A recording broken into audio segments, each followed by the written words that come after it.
دنیا بھر میں اس وقت تقریباً 68.5 ملین افراد بے گھر ہیں، جن میں سے 24.5 ملین افراد بین الاقوامی سرحدوں کو پار کر رہے ہیں۔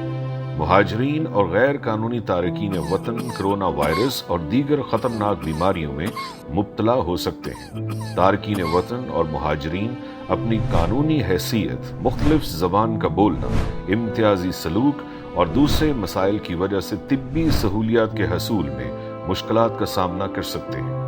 بہت سے افغان مہاجرین، بالخصوص وہ جن کے پاس قانونی حیثیت نہیں ہے، اور اس کے ساتھ ساتھ وہ پاکستانی جو خلیجی ممالک میں باقاعدہ حیثیت نہیں رکھتے، مثلا ترکی یا پھر یورپ میں، ان کے لیے کرونا وائرس کے اثرات بڑے پیمانے پر ہو سکتے ہیں۔ مہاجر اور دیگر مزدور اور وہ محنت کش افراد جو یومیہ اجرت پر کام کرتے تھے، خطے میں لاک ڈاؤن کی وجہ سے ان کا روزگار ختم ہو گیا ہے۔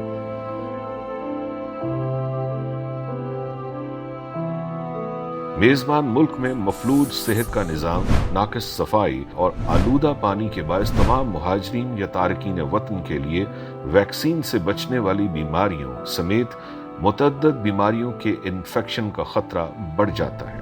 عالمی ادارہ صحت نے طبی اداروں کو کرونا وائرس کے سنگین اثرات کو مد نظر رکھنے اور تارکین وطن اور مہاجرین کی مدد کی ہدایت کی ہے۔ عالمی ادارہ صحت نے ان ضروریات پر روشنی ڈالی ہے۔ مہاجر کیمپ میں کرونا وائرس کے رسک کا تخمینہ لگایا جائے، طبی سہولیات کی فراہمی کے لیے ہر قسم کی بندشوں کو دور کیا جائے، کرونا وائرس کے پھیلاؤ کے خطرے میں جبری واپسی اور ڈرایا نہ جائے تاکہ وہ طبی سہولیات حاصل کر سکے۔ پاکستان میں کرونا وائرس سے متعلق معلومات کے لیے نیشنل ہیلپ لائن 1166 پر رابطہ کریں۔